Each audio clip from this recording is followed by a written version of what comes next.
Alright, time to crank this story up a notch. Buckle in, because things are about to get even weirder. So picture this. I'm just chilling in my room, minding my own business and probably eating stale chips, when I get my hands on this sketchy, haunted Sonic the Hedgehog 2 cart for the Sega Genesis. The label's all wonky, hedgehog spelled wrong, the whole vibe is cursed. Should have been a red flag, but hey, curiosity killed the cat, or in this case, sucked me straight through my own TV. Yeah, like 1 second, I'm on my bed, next second I'm tumbling through a vortex of static and Sega sound effects, landing face, first in Green Hill Zone. No warning, no tutorial, just boom, I'm there. I barely have time to freak out before I'm mobbed by Tails, cuter in person, not gonna lie. Knuckles all business with his fists, Amy swinging that hammer like she's at a demolition derby, and Shadow just lurking in the background, all mysterious and broody. It's like I crashed a fan convention. Except, oh right, everything is terrifying because this is the haunted Brandon, my boyfriend, the guy who always forgets to put the toilet seat down, is dangling in a cage above me, looking like he just realized he forgot his homework on presentation day.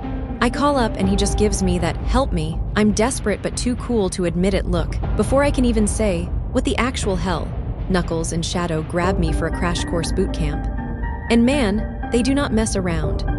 Knuckles has me punching rocks and running up walls, Shadow's tossing cryptic one-liners about chaos and destiny, and I'm honestly just trying not to trip over my own feet. Tails, being the genius fox he is, finally swoops in and hands me these super shoes. He just winks like it's nothing, but as soon as I put them on, bam. Purple fur, spiky hair, I'm suddenly a hedgehog with a major attitude.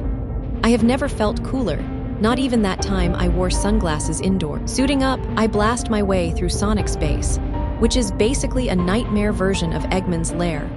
Lots of weird machines, flickering lights, and enemies that look like they crawled out of a fever dream. Seriously, at one point I swear I saw a robotic clown spider. I don't want to talk about it. After what feels like 1,000 boss fights, I finally reach Brandon, still up in that cage, looking more anxious than a cat in a dog park.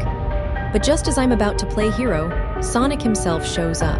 And let me tell you, this isn't the chili dog-loving, gotta-go-fast goofball from the games. Nah, this Sonic is straight-up nightmare. Eyes glowing, grin way too wide, the works.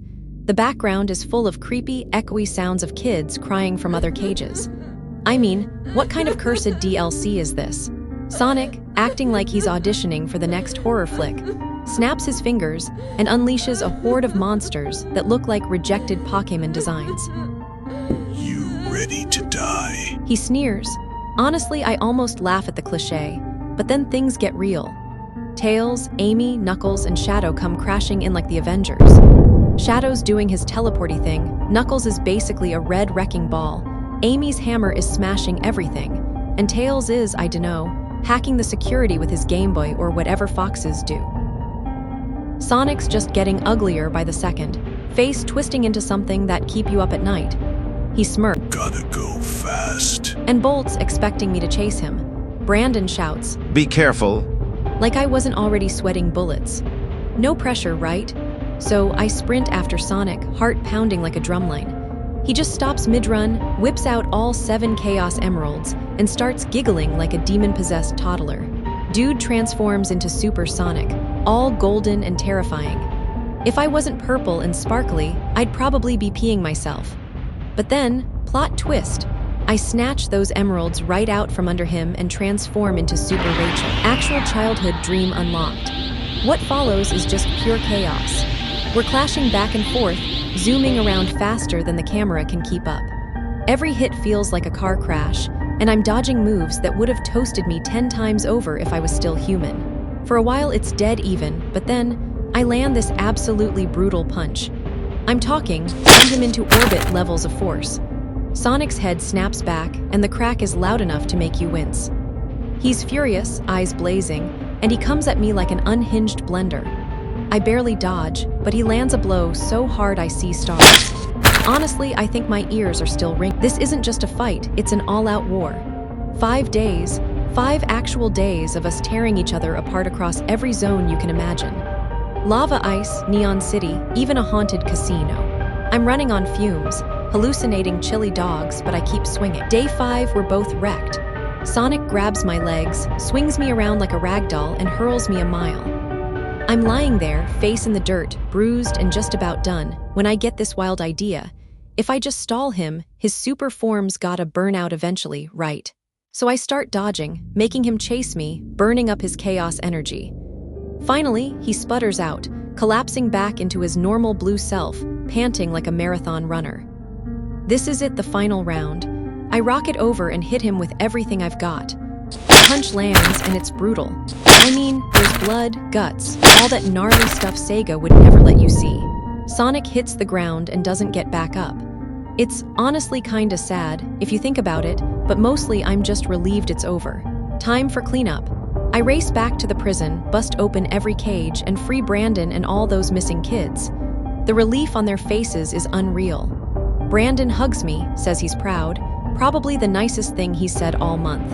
I peel off the super shoes, turn back into boring old human me, and gather everyone up, but of course, nothing's ever that simple. We step through the portal and end up in this random kid's living room. He's mid-game, controller in hand, jaw on the floor as we tumble out of the TV like we're auditioning for a new Ring movie. Brandon asks to see his Sonic 3 cart. The kid, still in shock, just hands it over. Brandon smashes it to pieces. Overkill, but honestly, after what we went through... Never play a haunted game, kid. He says, real serious. I think the kid's gonna need therapy. We round up all the missing kids, get them back to their families, tears, hugs, the works, and finally head home. No more haunted games for me, thanks. I just want normal problems now, like bad Wi-Fi and running out of ice cream. If I ever see another purple hedgehog in the mirror, I'm burning my Sega collection. So yeah, that's how I survived a haunted Sonic game, saved my boyfriend, and probably traumatized a random kid forever.